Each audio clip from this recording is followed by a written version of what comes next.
Star प्रवाह वाहिनीवरील ठरलं तर मग ही मालिका सध्या रंजक वळणावर आहे। मालिकेत सायलीच्या आई-बाबांची म्हणजेच मैनावती आणि सदाशिव यांची एंट्री झालेली पाहायला मिळते। मात्र ते दोघेही सायलीचे आई-बाबा नाही याची शंका अर्जुन आणि सायलीला असते। तर अर्जुन आणि चैतन्य सध्या त्यांची खरी ओळख शोधण्याचा प्रयत्न करत आहेत। वाहिनीने नुकतंच मालिकेचा एक नवीन प्रोमो शेअर केलाय, ज्यात प्रतिमाला जुन्या आठवणी आठवत असल्याचं दाखवण्यात आलंय। तर प्रोमो मध्ये पाहायला मिळतंय की अर्जुन आणि चैतन्य मैनावती आणि सदाशिवची खरी ओळख शोधण्यासाठी पोलिसांकडे चौकशी करत असतात। तर या चौकशी दरम्यान पोलीस अर्जुन आणि चैतन्य समोर सदाशिवला घेऊन येतात, तर दुसरीकडे पूर्णा आजी आणि सायली गप्पा मारत असतात। आणि या दरम्यान सायली गोधडी बद्दल पूर्णा आजीला विचारते की ही गोधडी यांची आहे का? त्यावर पूर्णा आजी म्हणते ही गोधडी प्रतिमाची आहे, या गोधडीशिवाय प्रतिमाला झोपच लागायची नाही। त्यावर सायली म्हणते प्रतिमा आत्याला अलीकडे सगळं आठवायला लागलंय, मग त्यांना त्यांची ही जुनी मैत्रीण आठवेल का? त्यानंतर सायली आणि पूर्णा आजी प्रतिमाच्या खोलीत जाऊन ती गोधडी प्रतिमावर पांघरतात। त्यानंतर प्रतिमा ती गोधडी अंगावर पांघरताच झोपेतून जागी होते।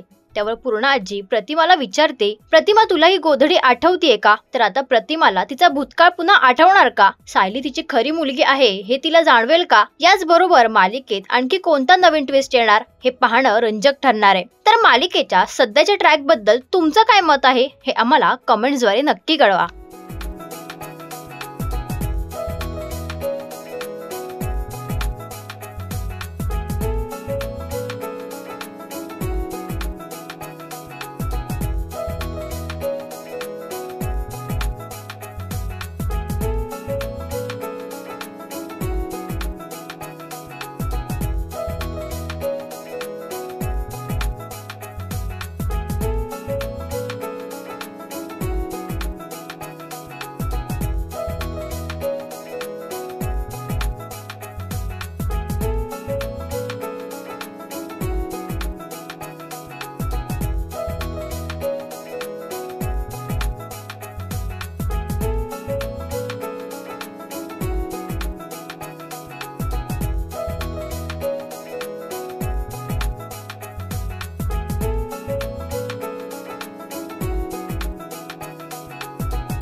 मराठी मनोरंजन सृष्टीमधील मालिका, चित्रपट, नाटक तसेच कलाकारांबद्दलच्या नवीन अपडेट्स जाणून घेण्यासाठी नक्की सबस्क्राईब करा इट्स मज्जा मराठी या आपल्या नवीन YouTube चॅनलला।